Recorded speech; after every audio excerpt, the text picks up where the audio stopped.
Hey everyone, good morning and then good Monday morning. And I am going to say good Monday morning so we all remember what day of the week and whatever else it is in this crazy world we live in. I'm Kelly Hoey, author of Build Your Dream Network, and I am so thrilled to be doing a live version of Virtual Water Cooler for a Monday morning with my great friend Selena Rezvani, who, wow, where do I start? Selena, where do I start? Author, women's leadership speaker, consultant on leadership. You've got a new LinkedIn learning program on, I want to say, on confidence. And we're going to talk confidence today. Good morning. Thanks for being here. Well, thank you so much for having me, Kelly. This is awesome. And I just want to shout you out for being somebody who gave me confidence along the way.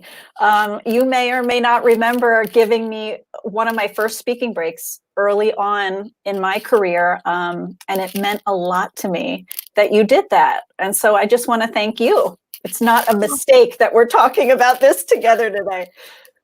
I want to say thank you. And you shared that story before we jumped on this. And wow, like as I was when we were going to have this this talk, I remembered you and I met back in the day when I was president of 85 Broads.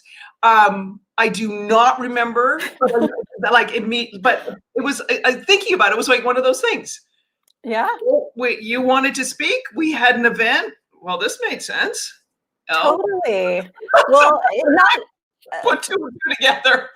And not everybody is like that, you know, and I really appreciated that you saw that practically and made it happen.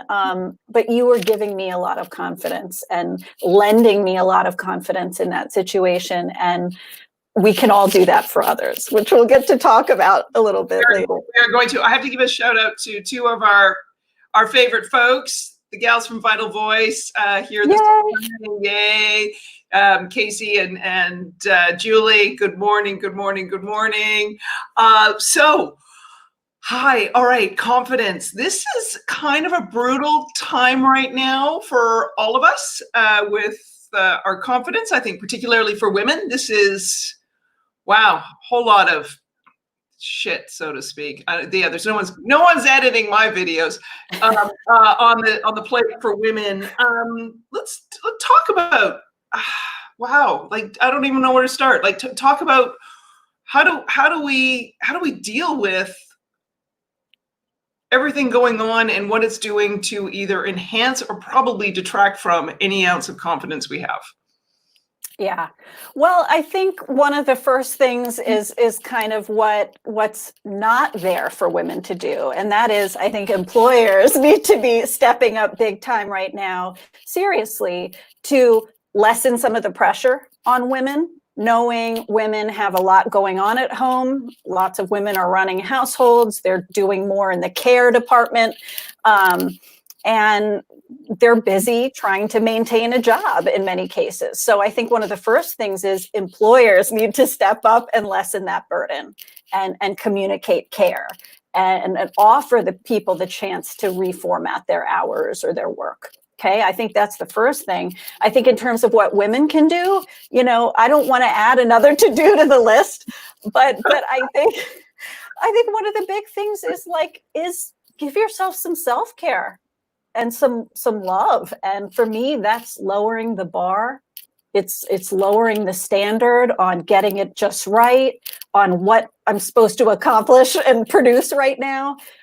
It's those little acts of, you know, self-love and self-care. You know, I think one thing we can do for ourselves to get towards that confidence, kind of a practical thing, is give yourself boundaries right now.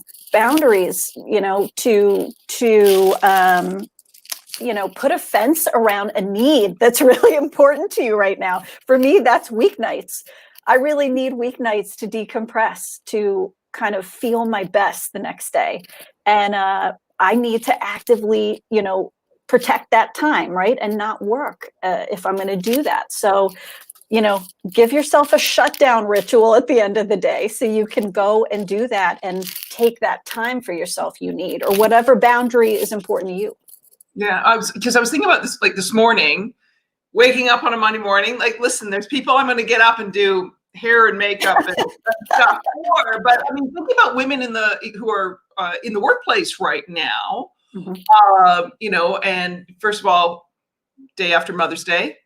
Happy Mother's Day to you. Happy Mother's Day and post Mother's Day to all the other moms, you know. And so women who are in office environments where they're having to get up and do this Monday through Friday because of endless Zoom and other video conference meetings, you know. And so some of this I'm thinking, oh God, you know, a way to help someone out would be, you know, enough of the Zoom meetings. Yeah.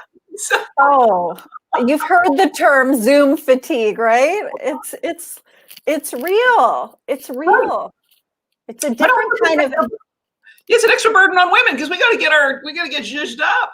Oh yeah. Oh yeah. I have a friend that talked about this and said, you know, Simon Sinek and other people can come with scruff and 5 o'clock shadow and do a video and it'll go viral. But as a woman, you know, you feel like you have to also get this right, you know, the image and the picture.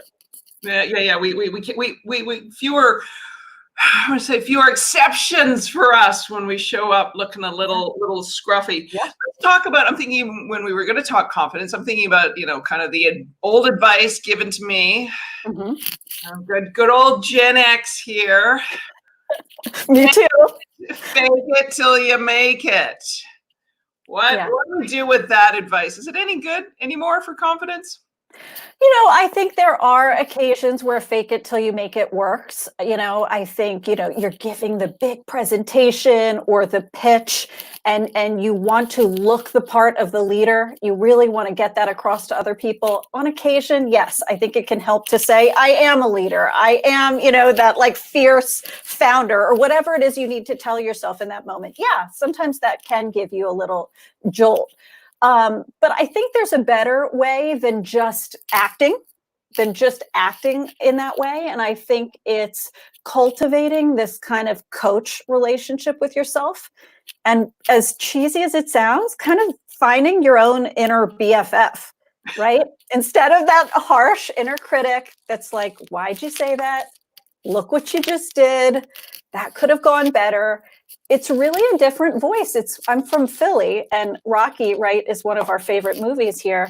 And I always think of that coach in his corner who is like always there, always had the wise words, incredibly encouraging. You need to be that for yourself, you know. And for me, I struggled with confidence till my mid-30s.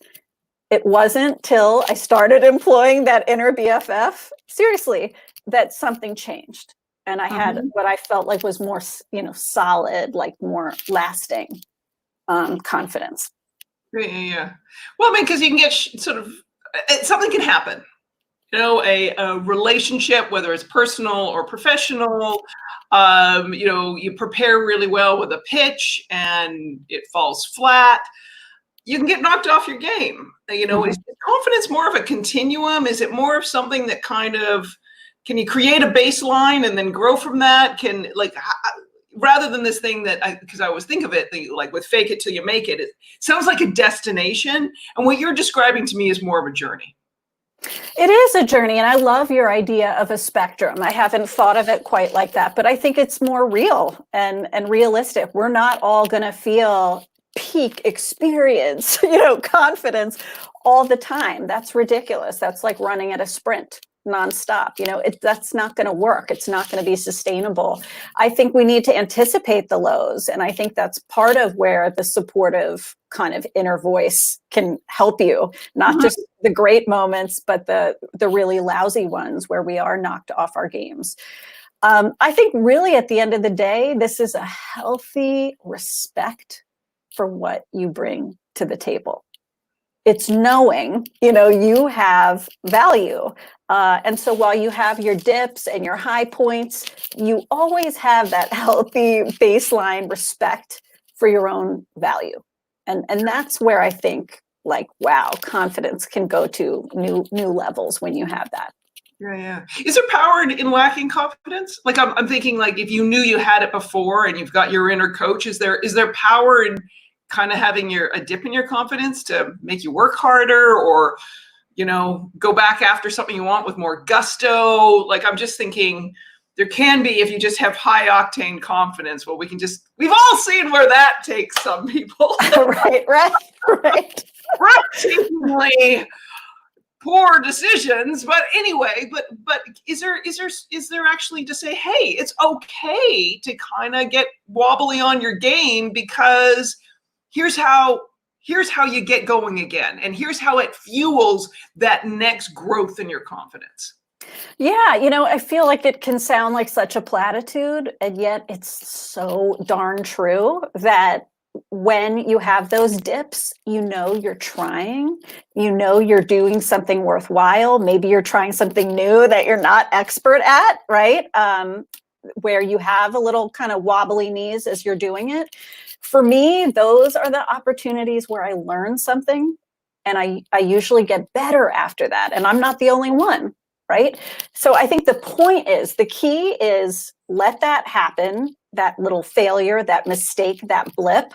The key is not to get sidelined by it. That's right. When you get into trouble, right? Was when you ruminate for 4 weeks over that mess up, and you kind of inhabit that mistake. You can have it. You can have the mistake. I'm laughing. 4 weeks. 4 weeks. Okay. Let me tell you a little story. Okay. Back in law school, we had to do moot court. Mm-hmm. It was a horrible experience for me. Horrible, because of one of the lawyers who was one of the judges.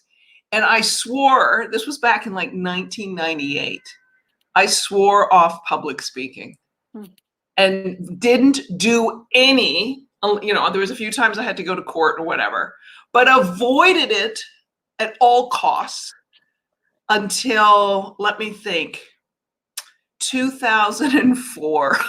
Wow. And then look at the career you've had with public speaking. That's what's so incredible about that. But it's like so ridiculous that allowing one incident and one person's perception of me, like, just kill something. I'm not going to do it. Totally. Listen, I'm right there with you. I can, like, Olympic level ruminator here, who can ruminate over the, like, oh, I got a 90% satisfaction survey result from some training all weekend, ruminate on, like, but what did the 10% hate about it, and thinking about that stuff. And I think we've all been there in some way where something really sidelined us. And I think this is one place where your network comes in big time, because they can normalize whatever it is you just went through. So if you got that failed funding, answer to your pitch, somebody's going to be able to normalize it for you and chill you out and remind you this is very normal, or they're going to say you got rejected on that raise request. Okay, that's because of XYZ behind the scenes you didn't know about. Right? So I think this is such a good time to go to your network. Don't go kind of sit and steep in it by yourself. It's not a time to be an island. So I think share when there is something like that. And, you'll find you get support and context maybe you didn't know. Right. And if you don't get support and context, then you need a new network. Yeah, that's a good point. You do. You really do. Oh my God. That's such a lovely conversation going on here. Hello, Maeve. Maeve's over there on Twitter. Lovely to see you. And yes, and of course, our fabulous guys at Vital Voice. Love that. Chiming in. Okay, so some of the other things. Let's talk about envy and how this plays into confidence. Yeah, this is a big one, right? We've all had that day where we are feeling pretty good. We're feeling pretty good about life, our work, whatever it is. And then we do it. We compare ourselves to somebody who's got more juice, more followers, more whatever, just career success than we do. And you feel like garbage, right? You feel totally badly about yourself. And that's a confidence killer, that need to compare to other people. And I've definitely struggled with this in the past. One of the things that helps me is just repeating, they have their story, I have mine. They have their story, I have mine. Like, this is not the Olympics where there's swim lanes and there's one winner and someone's holding the timer in their hand, and that's not how this works. Like, and I think you have to remind yourself, especially if you're a striver and a type A, let me drive hard here on my goals. So I think that was an important learning. Here's another one that's counterintuitive with the comparing. Involve that person.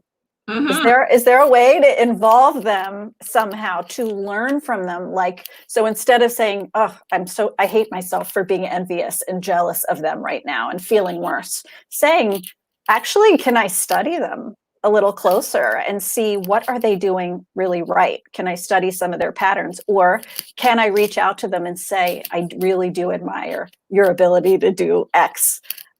Could I learn from you in this way? So I think that's one, is use it kind of as jet fuel. Right. Yeah, because I think there's always sort of this, like, we love success stories. We love the hero's journey. We love the kind of the overnight success. We've set societal milestones of when, like, by this age you're supposed to have done this, and at this age you're supposed to own a home, and by this, that we've got these artificial markers rather than understanding you're on your own journey. And I know we're going to talk a little bit about social media, but this whole idea that we see someone else's journey and we see this like perfection rather than seeing what the hell do they do to get there, and where's covered in that, because often enough we just see the confident, successful person at the end of the day in their airbrushed Instagram picture. Oh, totally. And we've all probably felt that way. I think social media, it does intensify some of that feeling of inadequacy. And women are more likely to report feelings of inadequacy or perfectionistic kind of behavior and feelings. And social media makes that hard. Like you've heard, what we see are people's highlights, the highlights of their day, not the real average, not what it's really like. So I just think the key here is, remember, when you do this, you're probably underestimating what you bring to the table, and you're overestimating what somebody else brings to the table. Right? Back to that healthy sense of respect you can have for yourself. So like I would say, again, involve them mentally, even walk in their shoes. Instead of just being mad at yourself for being envious, like, actually walk through your shoes. It might feel good to visualize a day in their life. It actually might be motivating to you, to go take that next step you need in your career. But I think the struggle is real with social media. Every time you feel that sensation, take it with a grain of salt and a teaspoon of sugar, seriously. Because that's the design of it. It's meant to look glossy and lovely and perfect. There's so much more to the story. Yeah, and it's funny to say that the challenge so much now with digital too is we have such shortened attention spans that I think it sort of almost accelerates that career envy and that expectation that things are supposed to happen, by a certain point. Why hasn't this happened for me? And we want it, the career to be instant, like that swipe on an app or something like that. Things take time and they unfold as they should. They do. And one thing, in that line of thinking that can build your confidence is to shrink some of your goals and your projects and maybe your career milestones into smaller ones. Because if you think about it, right, just simple math, it's a lot easier to focus on small wins if you have many small wins. If you only have these giant milestones and projects, you're waiting a long time to feel good or to acknowledge your progress, and this way, if you shrink them down, if you chunk them down, that big meeting that you need to plan, that 2-hour Zoom meeting, working session, instead of thinking about it that way, saying, okay, the agenda, that's one thing I have to do. The speaker roles, the topics, then you can focus on your small wins. You can label them. You can get in the habit of sharing them with other people, which feels really braggy at first when you start doing it. But a lot of people in your circle want to hear your small wins. And it's like as simple as saying, hey, Kelly, can I share a small win that happened today? Right. So-and-so client said maybe, or I finally tackled that thing that I've been avoiding. People will want to. Yeah, it just feels better too. And if someone was to come in and say, is everything ready for that big 2-hour meeting? And you're like, the agenda's done. And I'm just tackling this part of it. Like to actually say, don't give up on the big goal. And I love this, like this idea of this, sort of having this case study of it as 2-hour Zoom meeting, because that might be the biggest thing someone's got, big presentation. Yeah. But don't give up on your big goal, but realize a big goal is made up of all sorts of sub goals. We'll go back to another, I would say 85 Broads friend who from back in the day with 85 Broads, Allison Levine, and climbing Everest. I mean, climbing Everest is not, getting to base camp is, you got to celebrate that. Getting to, yes. back again, you got to celebrate that. And that was something she taught me. Celebrate every win, celebrate every step, because the only way you get to the top is through a bunch of individual milestones and all of that. But take your big goal, chunk it down, celebrate it. The other thing I want to say, you said the B word, brag. Yeah. As I like to say, quote Muhammad Ali, it's not bragging if you can back it up. I love it. It's true. And I think some of your closest, best people in your network allow you to do that. And they don't just allow you, they amplify it and they encourage it in you. So talk about getting a new network. If you have a group that you can't share a win with or have a little brag session with and say, I'm so pleased this happened. I'm so proud that I finally did this or whatever. It's time to look for new people, because they should be amplifying it, and they'll often, validate you to go do more or to do bigger, scarier things that you've been wanting to do. If you're not sitting there cheering and championing your friends when they have success, go and look in the mirror and have a little self-check there. Because I truly believe the world just gets bigger when we all have wins. Oh yeah. And I even think we could take it a step further as women, right? A lot of us have been conditioned not to do this. Be humble, right? Don't spotlight yourself too much. I think we can also praise women when they do it. So not just yourself, but Kelly, own that success. I love what you're saying. I think we all need to do that. I think it reminds us this is so okay. This is needed. This is important. Yeah. I want to say you having a successful TED Talk does not take away from someone else having a successful TED Talk. We're such that, how does that scarcity mindset with women, or that society has put on us with women? Like, there's a woman on the board, therefore no more. There's a woman CEO. Okay, we're good in the Fortune 500. You're like, how does that scarcity mindset play in with women and confidence? I think it hurts it. And I think you listen, if I give a workshop at an organization to a group of women, whether or not I'm speaking about women versus women, somebody will invariably bring it up in every single session. I'm serious. It's such a thing. Right. It's a felt thing. It's a real thing. So I think we have to acknowledge there's some sense that women could be each other's wing woman more at work. And so I would like to see more solutions and focus around that. I think one of the first ones is what we talked about a little bit, which isn't who does she think she is doing that, but the opposite. Yeah, I'm so pleased to see you owning that. Keep doing that. Same with women of color, right? Who can walk a really tightrope with this and being judged, amplifying them that look what wonderful thing they're doing. Or when a woman's acting leaderly, right? Really owning the leadership role, calling that out and praising it and saying positive things. I think we need to rewire the, there's only enough room for one of us or for two of us up here. Yeah. It's like one of those things that I just wonder how that plays into it, and that silly scarcity mindset. just listening to you too, this is also making me go way back in my career. And I remember once like sort of speaking up, and I remember the guy chairing the meeting must have thought it was out of turn.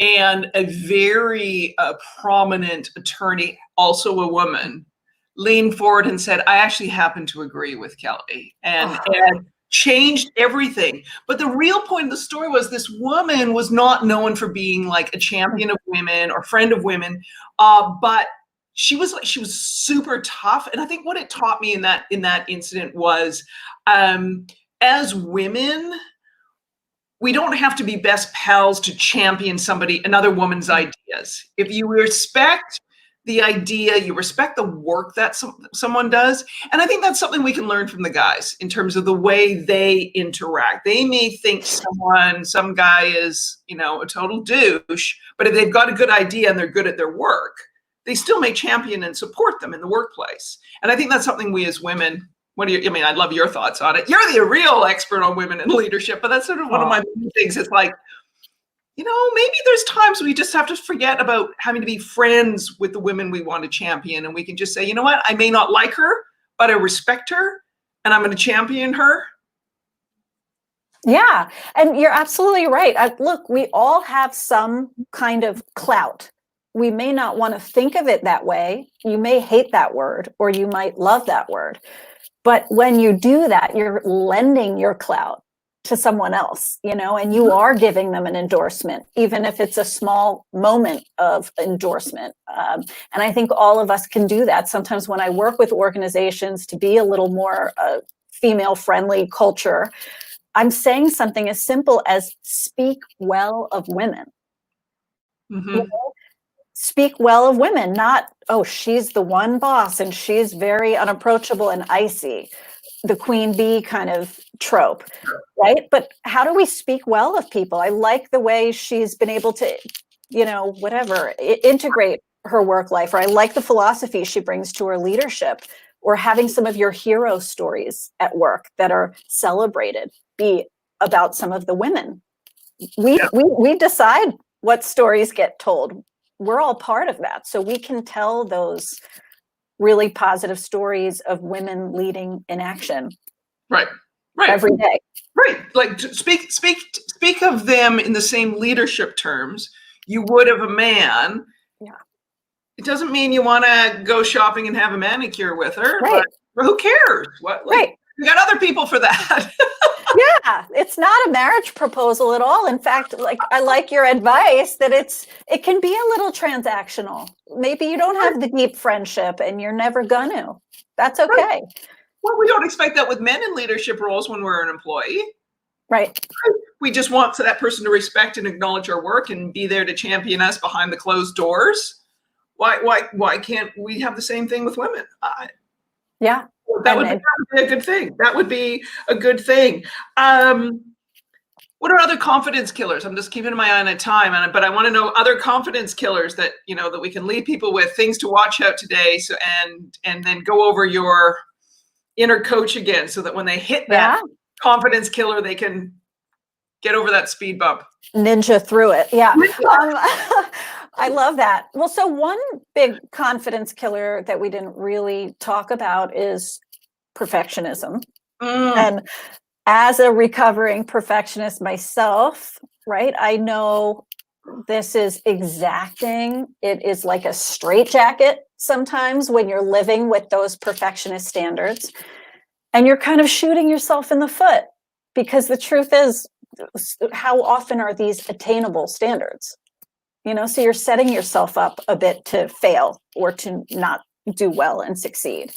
So I think one of the best things you can do to build your confidence, let go of the grasp on that perfectionist, is stop thinking in terms of how can I succeed or how can I win at this thing coming up, but how can I grow through it? How can I develop myself through this project, this task? It's not, either way, you're moving up. Either way, you're progressing and improving, but you're framing it differently, and it's less absolute. When you're growing and developing, that's more flexible right away. That's more flexible. But it can be more exacting to say, I have to succeed. It needs to look just so if I do this well. You know, it's flawless. There's no mistakes, or, you know, I do it just this one way. So I think that's a big one. Yeah. You know, I think another one is a lot of perfectionists see other people as almost like, and I think, Kelly, this is close to your heart and your work. They kind of see other people as threats or potential critics.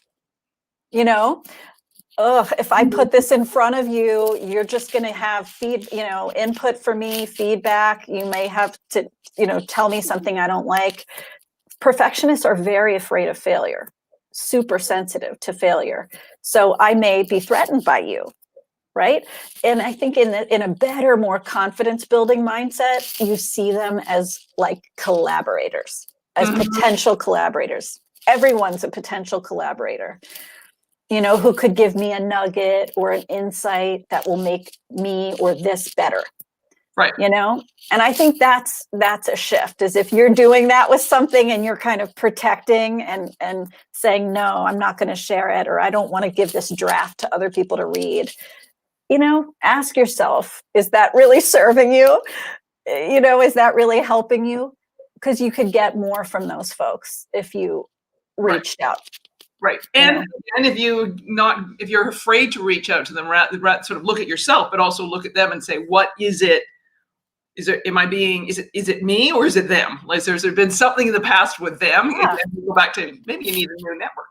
I want to give a shout out here to Rose. Yes, Women to Follow, which is Rose's great hashtag and series of, I want to say, amplifying and cheering on and profiling women leaders. And I love that Rose does this. And it's like, yeah, we gotta tell women's stories and, yes. and share all these things and all that. All right, so we've had confidence killers, get your inner coach on, chunk down, chunk down your goals. I love that one.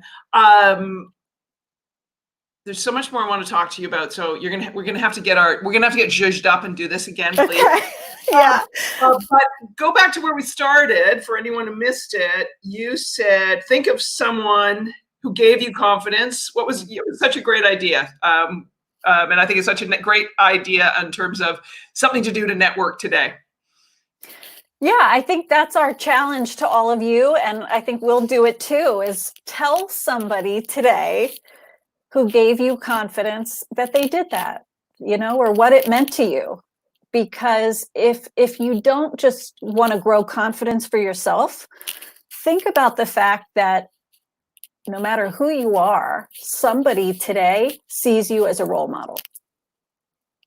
Somebody looks up to you, eyeballs are watching you and how you own that success, or how you challenge, the status quo and speak up, or whatever confident thing you do. Lots of people are watching. And so, talking about lending clout, you can help other people be more confident. When I was a young management consultant, I'll never forget, a senior consultant, Jane, did the simplest thing, but it meant so much to me. She said, hey, Selena, what if you gave the big executive presentation? Realized she might have gone right back to work, but you're doing that for someone. You could be doing that, for somebody. So if you see somebody engaging in the self-trash talk, challenge them. You can build confidence in them just by challenging it and saying, I don't see evidence of that, or that's not how I see you, or just stretch what they think they can do.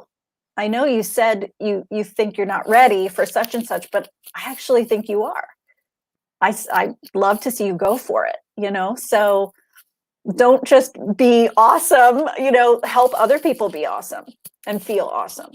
Yeah. And that and it is so nice to know. You sort of, sometimes you wonder what sort of the chain reaction. And I also think by sharing with someone else the confidence they gave you and sharing that story publicly, people realize, like, this whole, we can break down this hero's journey of people going it alone. Like, we all have people who help us along, give us confidence, build this community that fuels our career. And I think we need to hear more of those stories so that people realize, oh, right, he or she just wasn't born with the silver spoon and the silver spoon of confidence, and that's why there's success and I'm not. So I just absolutely love this conversation this morning. Thank you. Same. Thank you. Thanks for letting me, come and discuss this with you.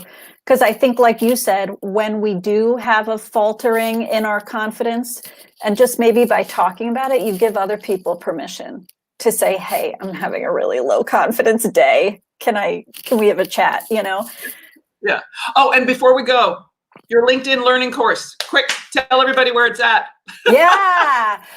Check out my page, my author page on LinkedIn Learning, and you'll see courses all about confidence, a brand new one called Complete Confidence in Minutes. It drops every Monday, a new module of that course. And you'll also see one on executive presence, which is really cool and big part of confidence. So hope you'll check them out. Please do. All right. Have a great week. Thank you. Bye. Thank you.